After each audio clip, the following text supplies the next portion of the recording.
the morning show with Archie. So from now to 12:30, I'm going to be bringing you everything that you need to know from archaeology to zoology, from Accra to Zanzibar. If it's making the headlines, as I do say all the time, we'll be bringing it before to you live here. But today, special. We're going to be having Mr. Olayomi Koiki joining in on the program. Today he said, I'm home today, so I'll be able to join in. Yeah, it's been a while, but he's going to be joining in to bring you updates from Nigeria. There's lots happening in Nigeria, and he's going to be here to bring that your way. And he will tell us more about the dinner night as well. That is going to be taking place as well. So there's lots going to be happening on this program this morning. But wherever you are this morning, yes, just keep your dial so logged on Starr Radio, okay? Don't touch it. Let me say good morning to my able producer, Mr. Francis Guy. Francis, how are you doing? And to Mr. Frank Davis, wherever you are, good morning to you. Once again, Mr. Olayomi Koiki, good morning. Shamsuddin, good morning.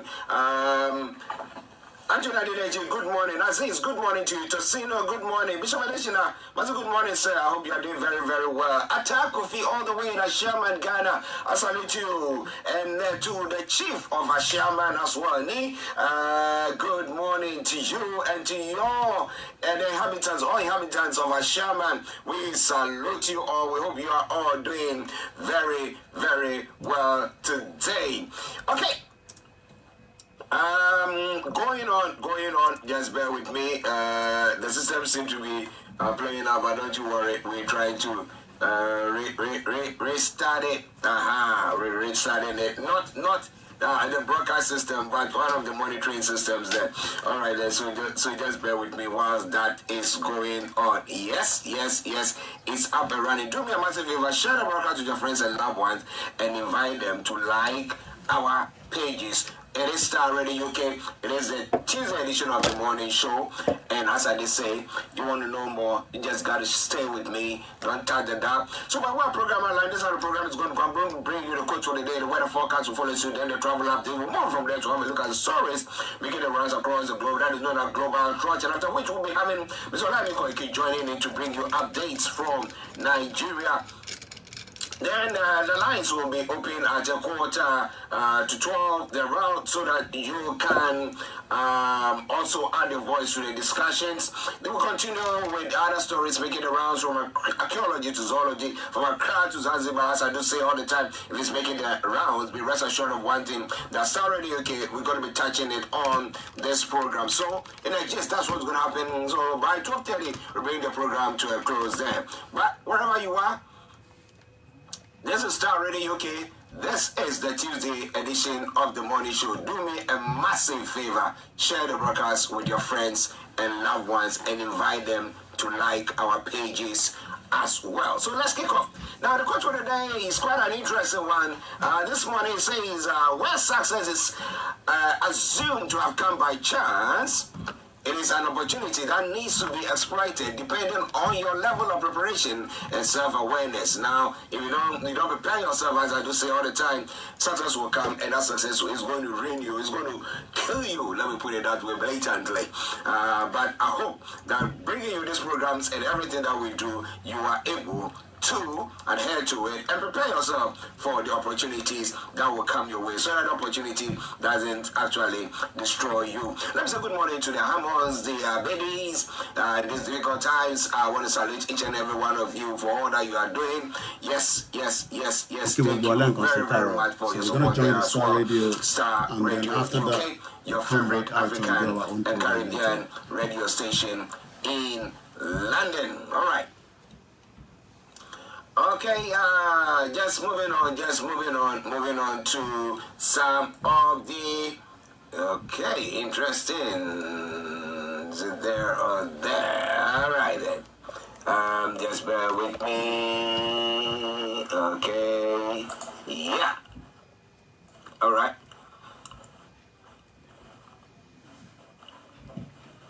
Okay, we move on to the other, the weather forecast. My apologies.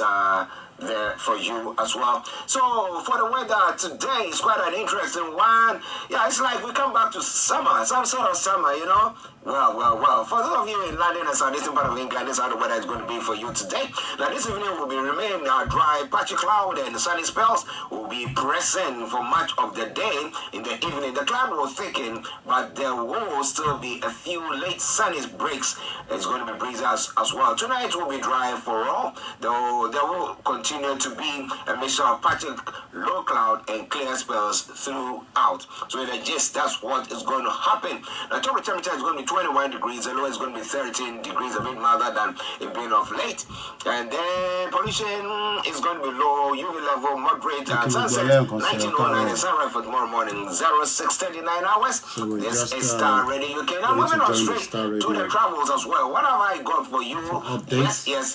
And then we'll come out. The underground is running a good service. The London cable, London DLR good service, London Tramlink good service, but London Overground is experiencing past suspension, no service between New Cross Gate and Crystal Palace and West Croydon while they respond to fire alert at Brockley. Now, London Underground are accepting valid tickets, good service on all the other routes. When it comes to the major routes in London, I can tell you assuredly good service. There are no exceptional delays there. The River Bus is running a good service. London Cable Car, good service. Bringing us straight to the final segment of the travel update. That's the National Rail. On the National Rail this morning, Avanti West Coast, minor delays. C2C, minor delays. Cross Country, special service. Great Western Railway, special service. Island Line, special service. Northern Rail, special service. Scott Rail, special service. Southwestern Railway, minor delays. Southern, severe delays. And Thameslink, severe delays there as well. Also, Transport to Wales is also running is experiencing minor delays. So if you want to travel by all those means, please check before you leave. On that note, let me say it once again, as I normally will. Good morning, good afternoon, good evening, good dawn to you, wherever you might be on planet Earth. Enjoy your commute for today. But you know what? Continue to keep those eyes where? On the roads. Let's take a quick break. We come back and hopefully we'll be able to bring you the global trotting before we have Mr. Olayomi Koiki in, or we'll have Mr. Olayomi. Hi everyone, it's with customers. Join me every Tuesday at 1:30 p.m. on Starr Radio UK to get all the information and tips that you need to become a successful entrepreneur and become financially free. Remember, don't let life dictate to you. Rather, put your signature on life. Welcome back to the program. This is Starr Radio UK, and this is your favorite African and Caribbean radio station in London. And as I did say, Mr. Olayomi Koiki has joined us this morning. It's been a while, so let us all welcome him. Let's say, Yomi, good morning to you and welcome. It's been a while. Well, shout out to you, Archie. And I think I was in contact with Frank a couple of days ago, as we do, even as much as we haven't been on air for a couple of months now, not few weeks, but as we are working behind the scene, you've been holding on to the conversation because Africa has a big role to play, when it comes to the continent. And until, we do, what we do best, to make sure that, the community, right here in the United Kingdom and around the world are up to date, with what is happening. It's good to be back this morning. And like I said, in February, when I said, we're going to be taking a short break, we will see how far we can, start slowly getting back, because it seems some of the project that we had in hand, is winding down a little bit, but it's still there. And as you know, project never finished, but it's good to be back with you this morning. And I know there's a lot that has happened, since you've been catching up with the news in Nigeria and Ghana. But again, this morning, as usual, there's always news happening in Nigeria. So it's good to be back. And with all our listeners, let's say good morning to Starr Radio UK, the finest African and Caribbean radio station in London. Well, listeners, that is your man, Mr. Olayomi Koiki, this morning, all the way from North London, where he's broadcasting from this morning. Yes. Now, it's been quite an interesting time. Let's start from here. Now, let's start from a bit, before we come to the Dangote and everything that's going on in the economy of Nigeria, which we know people are interested in knowing. But let's start from the events after Dr. Chief Sunday Igboho left Nigeria. came to Europe and his visit to the UK. Yes, we captured all that bit and everything. And now getting to a point where we're going to be having this dinner night in October. Now, people have been, so what is going on? People are following. Others are asking, what exactly has been going on? So can you just give us a recap of what has gone on a bit, and then we come to the substantive story that is making around this morning? Well, so much has happened, that even some thought maybe the movement is completely dead, since, Tinubu became the president, almost a year ago now. But as usual in every movement, and movement has always been like that, around the world, there will always be the ups and downs. So what we saw was, Igbowo, who is the main lead, and also the leader, Professor Adebanji Akintoye. Igbowo was finally released, from Benin Republic. He's been back and forth. To be surprised, it was in Ghana over the weekend because there was some engagement with the Yoruba community and some of those back in Ghana as well. So he was actually in Ghana this weekend. But as usual, what the expectation of people is that maybe the Yoruba people are no longer even interested in asking for the right to self-determination. I can tell you that that is a complete total false. Igbowo and Professor Banji Akintoye and the Yoruba self-determination movement are working in a different strategic, because since we are trying to avoid a war and the anarchy and crisis, so what you have to do is the engagement must continue, and that engagement will be coming to the UK. I'll be telling you about that. But let's give you up to speed, especially for those of our followers and our listeners around the world, that probably because I've not been on air with you, even thought maybe that the Yoruba nation is gone, and it hasn't been like that. I can say that the Yoruba nation is still an ongoing project, but like I said, you have to change the strategy. We wrote to the President Bola Tinubu that we found out that he was at the St. Mary's in Paddington. I thought maybe he was there for a clinical, or some say he was just there for a visit. Buhari spent most of his time in London, the continuity of what we call visitation to the medical sector here in the UK. We're going to be talking about that as well in Nigeria. So what I can confirm is that, yes, the president was written a letter. It never responded back, just like Buhari never did. A strong letter has now been issued to him again and also to the United Nations. And like I said, that means that, the engagement in terms of the diplomacy.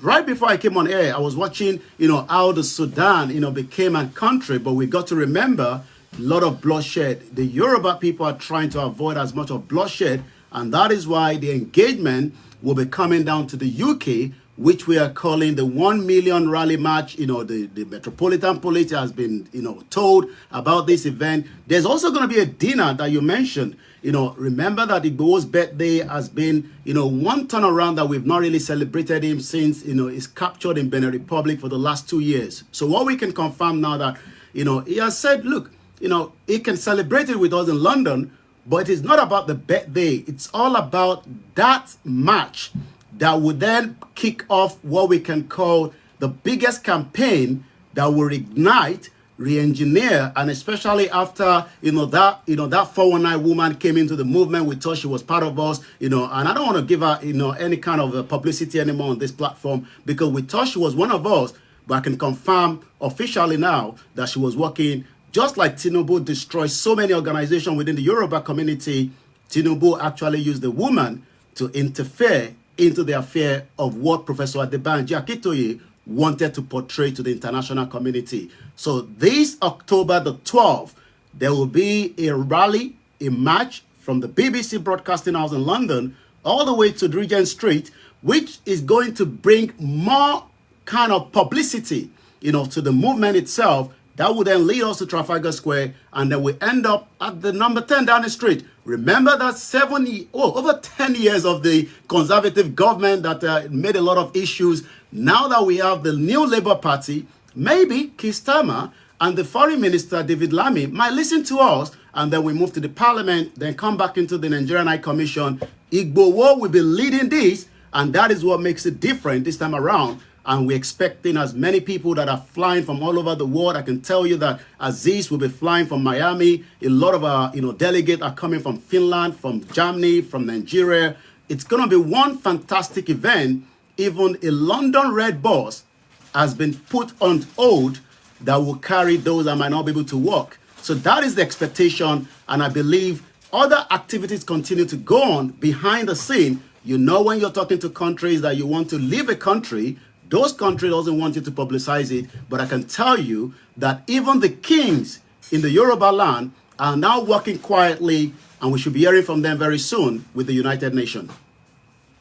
Wow, wow, wow. Listeners, Mr. Olayomi Koiki for you, bringing you a bit of updates pertaining to the Yoruba Nation movement, okay? And the move for independence and everything that we talked about in the past. And it's like, it's not dead, it's not quiet, no. The fight still goes on. As we say, a lucha continua there. Interesting. Now, let's now come to today's some of the stories. And just before we go into that as well, let's make it because this is a platform that respect and love humans, but sometimes we lose human. The face behind you is Barrister Dr. Janet Fashakin, one of the leader of the Yoruba self-determination struggle, one of the leader that also has supported the Nigerian community in America, in New York, where she has helped with family matters, immigration, but she passed on Friday, and may her soul rest in peace. Okay. We also say from here, may her soul rest in perfect peace. And as many who have lost loved ones, we say to them, may their souls rest in perfect peace. And our condolences to you all. All right then. So now let's come to, now with everything that is going on, you put the president on the rocket, so it's flying high. Interesting. Now we have the labor unions, the various unions in the country doing everything, stopping everything, and people actually struggling. And we know ultimatums and strikes that have gone on. And we know last week or last 2 weeks when one of the union leaders was flying to Ajero was meant to be in London for the conference, the TUC conference, but was stopped at the airport. Yes, Showore was also stopped there, just over the weekend. But it looks like pressure, didn't allow them to hold him longer because of those outside that were campaigning. But his passport was seized on his way back to Nigeria. And he was asked the question, why is he back? He said, well, Nigeria remains my country. I don't even have an American passport, and I don't have to be scared of coming back home. So, he's been released right now because he has a ongoing court case. And he says he doesn't have to give reason why he's back in Nigeria, even though 1st of October, they're talking about Fearless October Day as well. Well, we'll see whether what do you call them, the SSS, we are calling them the SSS, what they are going to do there. But let's talk about the fuel prices, because we know that the president was giving some support to various workers, and that was why they didn't, the whole of the country subsidizing fuel. But then they took that subsidy from there, and everything started going rocket high. And there have been the case where the NNPCL have been doing lots of things, coming up with prices. And I was looking at it that I think Dangote's refinery would be sabotaged in a way. They were doing everything possible to stop him from doing whatever. But now we know he's going to be coming upstream. Literally, their petrol, yes, PMS is going to be coming out pretty soon, or it's even out. Now, the price that we are seeing, yesterday we saw a price of, I think, 800 and something. And Dangote's firm was saying that, no, that wasn't the price. But now I'm seeing 950 naira a liter.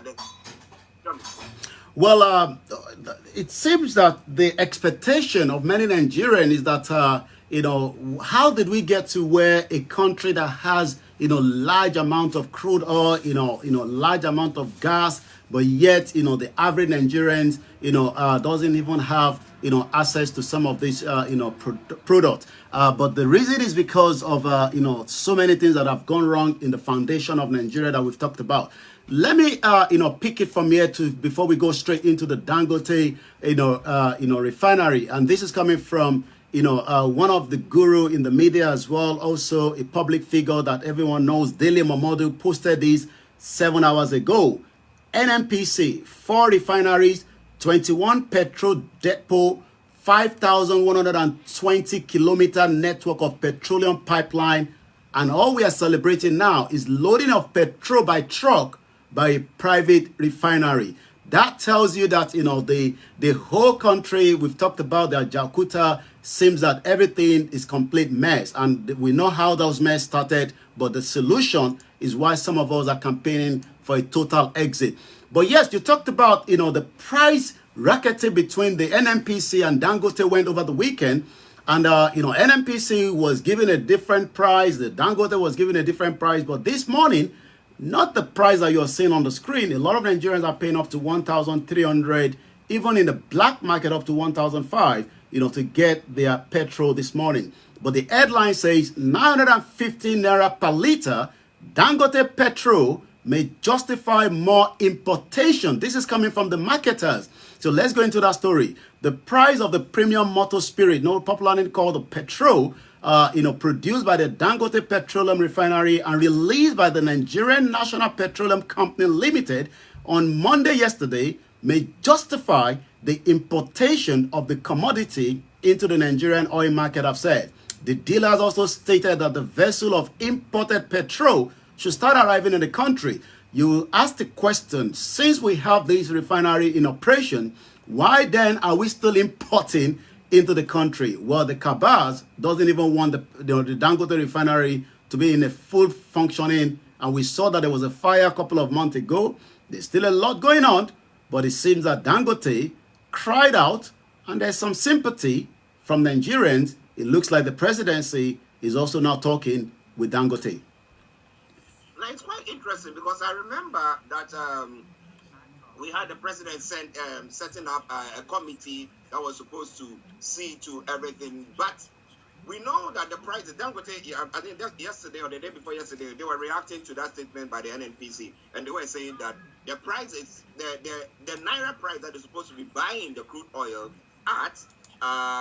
Before then, they were importing it with dollars. Therefore, their prices, they would not be able to, say whatever. So if you are saying this and we say that, but if you compare it to what the NNPC or those that are imported in the country are brought in, do you think they are the same price or Dangote's is quite expensive than theirs? Well, it's not. So what you were saying is about 2 days ago, and this is how the statement came out, from the Dangote, releasing that statement. That statement reads like this quickly. Our attention has been drawn to the statement attributed to the NNPCL spokesperson, Mr. Olufemi Shoneye, that we sell our PMS at 898 per liter into the NNPCL. This statement is both misleading, mischievous, deliberately aimed at undermining the milestone achievement recorded today, September the 15th, 2024, towards addressing the energy insufficiency and the insecurity which has bedeviled this economy in the past 50 years. We urge Nigerians to disregard this malicious statement and await a formal announcement on the pricing by technical subcommittee on the Naira-based crude sales to the local refinery, which is what you talked about, appointed by His Excellency President Bola Ahmed Tinubu, GCFR, which will commence not until October 1st, 2024, bearing in mind that our current stock of the crude oil was all procured in dollars. So you're not going to get any Dangote, paying in Naira until the 1st of October. It should also be noted that we sold the product to the NNPCL in dollars with a lot of savings against what they are currently importing. With this action, there will be petrol in every local government area of the country, regardless of their remote nature. How are they going to do that? We don't know. With the dilapidated roads that have not been fixed, even the Lagos-Ibadan Expressway for the last 2 decades doesn't seem to be functioning, and we don't have the real network to move this crude oil, this finishing product from the Dangote straight into other part of the state. So that means we would have to rely on not just the terrorists that are waiting for the tankers, but also for the bad roads that continue to create havoc, which will then take us slightly into the Kaduna. There was a bank holiday yesterday in Nigeria. 40 people died on their road network again in Kaduna. The accident, which occurred around 1 p.m. local time on Sunday, involved children who were all traveling to celebrate the Eid Malud, which was called yesterday. Wow, listen to Starr Radio. You give me some live Koiki in North London Studios. I'm Archie here. Let me say good morning to my lovely sister, Rosita. Rosita, I know it's quite a difficult time with everything that is going on, but may the Lord continue to console us all. Yes? For the loss of your husband and my brother, Alfred there as well. Okay, listeners, we go on. Now, let's go on to the flooding that has taken place in Nigeria. I mean, it's quite... I was watching the videos of it and I was like, whoa.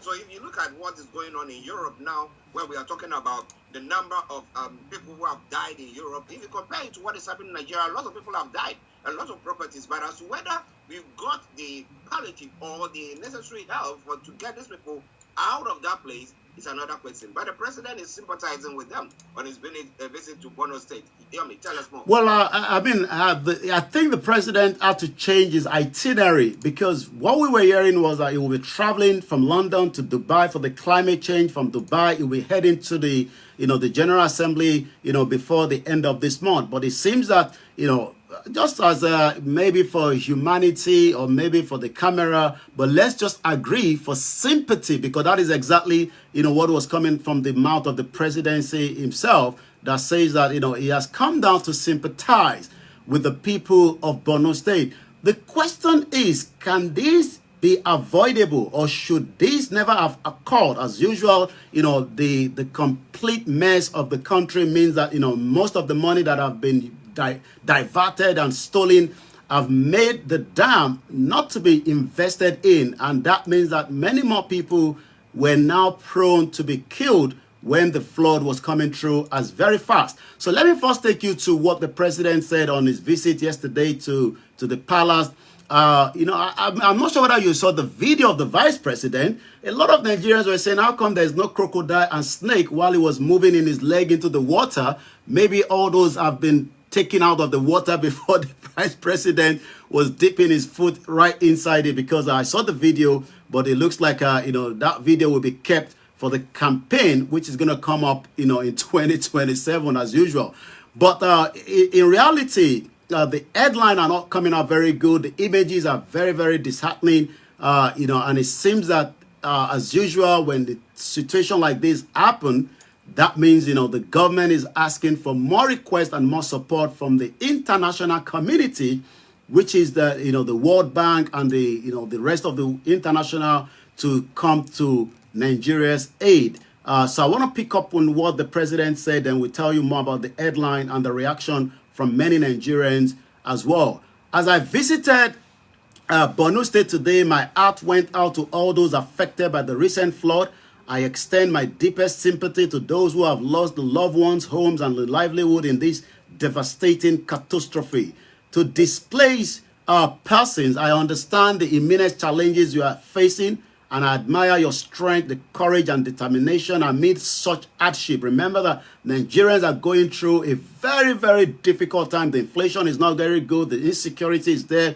And it seems that even the jackpot is becoming very difficult as the UK is tightening, the borders on the education sector. So the headline says, and I quote, act now, says World Bank, as the flood displaced 404 million students from school globally. So it's not just Nigeria. The report comes as the Nigerian currently battle the high-level flooding due to the incessant rainfall, which has sacked residents from their homes and community. And some of those images are the one that you're showing behind you right now. So it seems that it's not just a Nigerian issue, it's a global issue.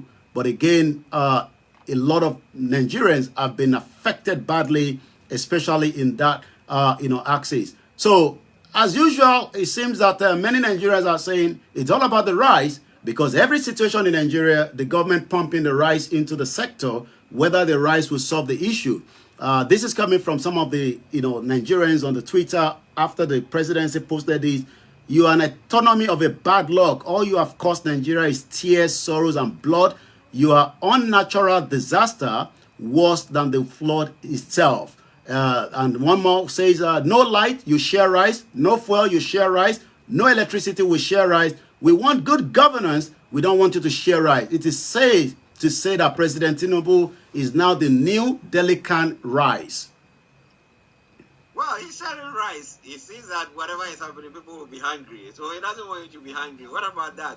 Well, Starr ready to go. Omobolaji, good morning to you. I hope you are doing very, very well. Nice to have you. OLAKUNLE, good morning to you as well. And then Spark Lizzie Osa. Yes, Good morning to you all. I hope you're all doing very, very well. Thank you very much for joining us once again. We'll be going on to look at some of the other stories. But Olakunle says we have really missed the show. Okay, we thank God. We thank God. We have been busy. Yomi has been busy with trying. That's why I was telling you that there's a lot of things going on in the background that we need to make sure it's done for the quest. For the Yoruba nation and everything. So things are going on in the background. But thank you very much all for joining in. Now, Yomi, let's come to the insecurity issue that is going on. Well, a couple of days ago, we had the former president's Obasanjo security chiefs. Yes, Obasanjo and is it IBB. IBB, yes, and some security chiefs meeting. Now, did they meet outside? I mean, the apartment. We didn't have a Buhari there, so it was only these three and some security chiefs. It said that they were now looking at the whole thing that the APC have failed the country on that front, and that's why they were meeting exclusively. Why didn't they meet together with the government, military or security chiefs and stuff like that? I didn't have anything of the sort. Well, as we know, Obasanjo and Ibrahim Badamasi Babangida, these are old colleagues. They know each other very well. They've served the country before from the military side, and also as the leader. Obasanjo served as a military dictator, and he also served as a civilian. Babangida could not do that, even though he stepped aside after annulment of the most peaceful, fairest election in Nigeria in 1993. The meeting has always been a suspicious one. Some even think that, maybe they're pushing everything, against this new administration, because we know Obasanjo did not attend a couple of the meetings that are meant for the past presidency, while he was out of the country. A lot of us are very suspicious when those kind of meetings pops up. The question we should be asking is, is Sambisa really a forest, as we've been told? I was watching a video, that was produced out of an interview where a teacher was kidnapped in 2014, and he was giving us a different view of what Sambisa looks like. We thought it's just like one big forest, but he actually said that Babangida fenced the whole of Sambisa and is a complete community which is working. And it seems that many Nigerians are now asking the question, is Sambisa exactly what we are told? And if all this insecurity is going on, is this just an insecurity from the international side, or is it an internal problem? And how do we resolve this crisis? The whole country is complete unsafe as we speak today because of the lack of the government, to fund the security and the protection from the state level, where most of them are earning up to 700 million naira every month. But yet, the level of the insecurity is there. So what is Obasanjo and Babangida going to do that maybe Tinubu will be told to do? What Buhari could not do, when we thought that as an ex-military officer, a general, but it seems that a general that could not defend and protect the territorial ground of this country called Nigeria. Well, listeners, I thought that he came in at the time because being the military leader, it was on that quest that he was booked for. But we didn't get him to do whatever he's supposed to do. And already it seems that, the Nigerian army is now reporting the Biafra Liberation Army to the international community. Yeah. I'm going to go on that one. So, Simon Ekpa and then, what do you call him? The Yoruba, my apologies, the IPOP leader, and everything. What has gone on there as well?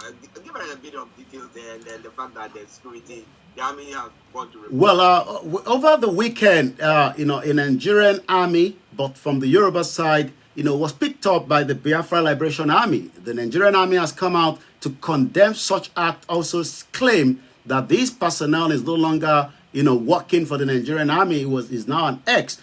And the army is now asking the International Criminal Court and others to take action against the IPOB, and likewise against, the Prime Minister of the Biafra government in exile. So the Nigerian army has asked the Amnesty International, the International Criminal Court, to take immediate action and hold the outlaw indigenous people of Biafra and his sponsor, Simon Ekpa, accountable for crime against civilians in the southeast. But it seems that Simon Ekpa says, well, you have committed more crime by killing innocent, Biafrans. You've not allowed, a discussion of how Nnamdi Kanu was kidnapped and rendition. So it looks like the Nigerian government have finally accepted that there is a war going on in the southeast between the government in exile of the Biafra and the Nigerian government, and they are now calling the world to come and intervene. So whether the world will be able to intervene, time will tell. But this is coming from the spokesman, Major General Onyema, on Sunday, while reacting to the viral video that showed the IPOB members torturing. I have spoken to Simon Ekpa himself.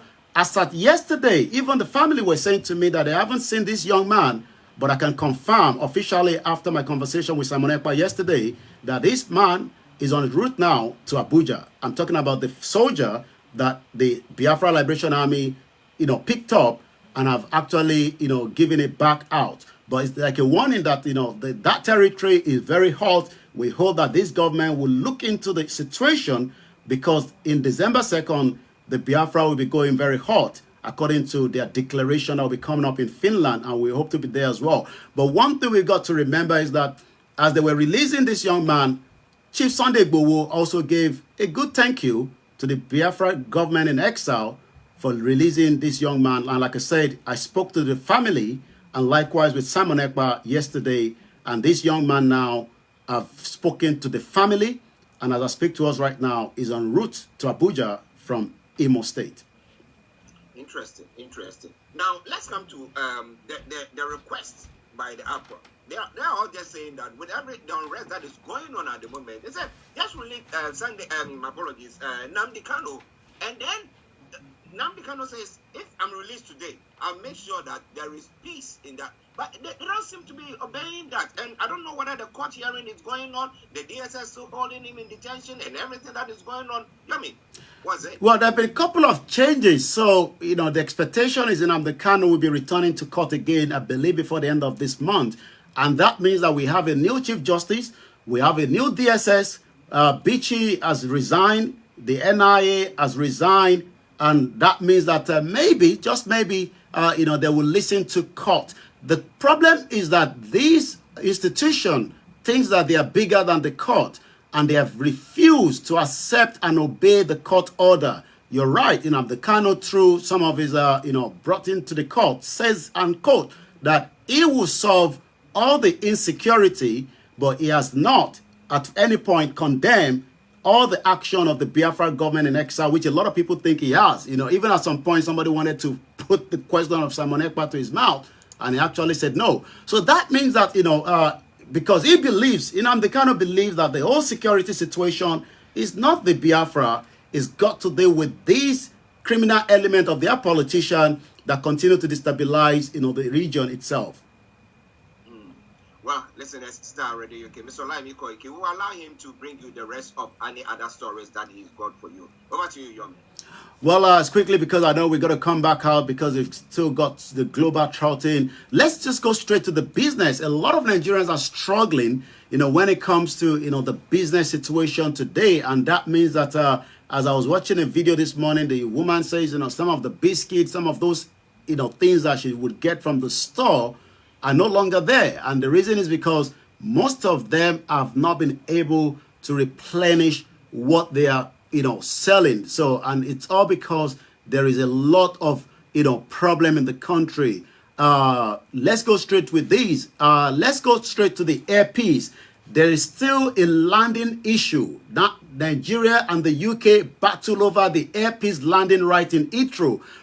I mean, if the British Airways can land in Lagos State, they are not being told to land somewhere else, they can land in Abuja. It seems that Airpeace is finding it difficult to land at Heathrow Airport. Rather they've given him a slot in Gatwick, and there's been a lot of complaint, even though Gatwick is quite a bit far away, but depending on which side you're traveling from. So the headline says, Nigeria and UK battle over the Airpeace landing right. The central bank may halt interest rate hike, according to the report. Ways to cut expenses during economic crisis. Already a lot of Nigerians are crying out, as many people are struggling, as we speak today. Tinubu promised efficient identity system as the name registration hit 110 million.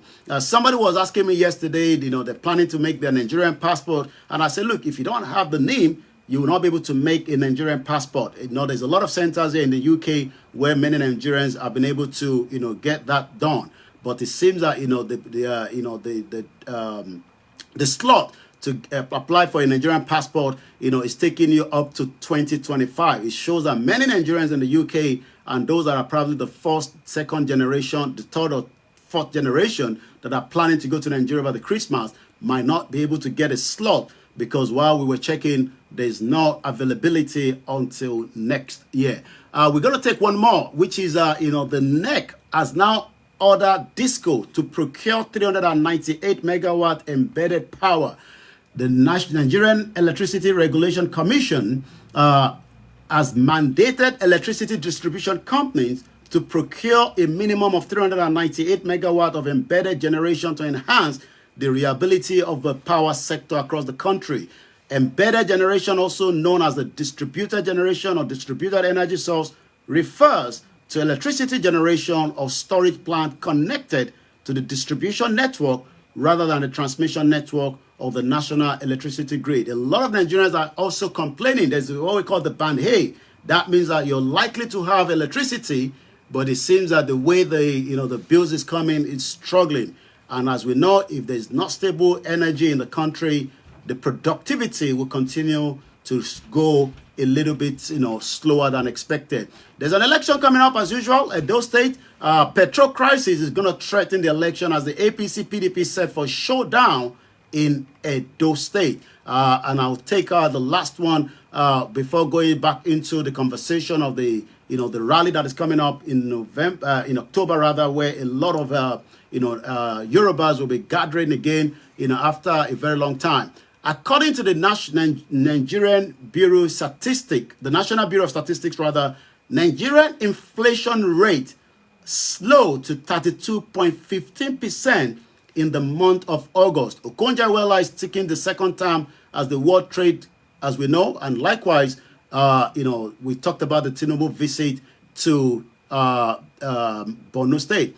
Only a matter of time, the bandit leader, Bello Tuji, will be killed very soon. This is coming from the Zamfara State governor. We've been hearing that for a very long time, but we'll wait and see if the Nigerian military will be able to do exactly what they're saying. But like I said, in October, which is just a couple of weeks to come, London, we'll be welcoming Dr. Chief Sunday Igboho and many other dignitaries that will be flying from different parts of the world to be part of what we called one of the biggest rally that will be held in the United Kingdom for the Yoruba nation. And this has been put together by Ifelodun Akpapo and likewise the Yoruba World Media Organization and as well the YSDM. I'm also part of this committee and all arrangements continue to be done behind the scene. And I'll come back again to you in the studio, Mr. Archie. And we hope that 1 or 2 days we will be trying to make sure that we can join you. As like I say, the project in the hand is winding down, but it seems that another project is kicking in, but there will still be more room. And hopefully, we might see if we might kickstart the Niger Voices back before the end of the year. But for now, we will try as much as possible to make sure that we can give the update because there's a lot happening and a lot might be happening before December when the Biafra says they will be making a full declaration to opt out of Nigeria. We hope peace will reign and we hope this government will listen, especially when the citizens are complaining. Well, listeners, Mr. Olayomi Koiki for you, bringing you updates from Nigeria. Oloremi Kilanko, yes, good morning. Good morning to you. It's been a while. Yes. Thank you very much for joining in as well. As many of you who have joined on the various platforms, we salute each and every one of you. Bishop Adesina, yes, it says 70% of factories in Nigeria are shutting. And that is, virtually the jobs are not there. The few that are there are also shutting. Definitely because of the exchange rates and definitely because high cost of everything. But what do you think about all that? As Yomi said, as and when he has the time, we'll try to see when we'll be bringing him on. And just be rest assured that every program that is bringing your way will be wonderfully fruitful to you as well. Yomi, let me say thank you very much before you go. Well, it is still the finest African and Caribbean radio station in London. Continue to engage with this platform and also remember to share and remember to join Archie and myself and all other presenters as we continue to bring you the best. I know Ghana and Liberia, and I think Ghana, Gambia are part of those, contesting for the secretary position of the Commonwealth. Maybe the next time we have the discussion, are we really still a member of the Commonwealth, or is this just one English organization where 56 other African leaders and around the world have been plugged in, and yet we have not been able to gain much out of it? And it looks like those that are contesting for the secretary, which is going to be in Samoa next month, are demanding a reparation fee from the British government. Is that going to happen? Time will tell. Well, reparation fee. But when we are not together, how can we even have that reparation fee? Because this one says that one says that. And of course, you know that they won't listen to us. Bishop Adesina, before we go, he says that expatriates are now living for better, viable countries, virtually because of the economy and how things are going down in Nigeria. So even expatriates are leaving to go outside to go and work in a better place. What do you think about all that? Lots more going to come your way. Yomi, thank you very much and have a lovely day. My love to the family. We catch up later. Bye for now, Mr. Archie. Good morning. Right.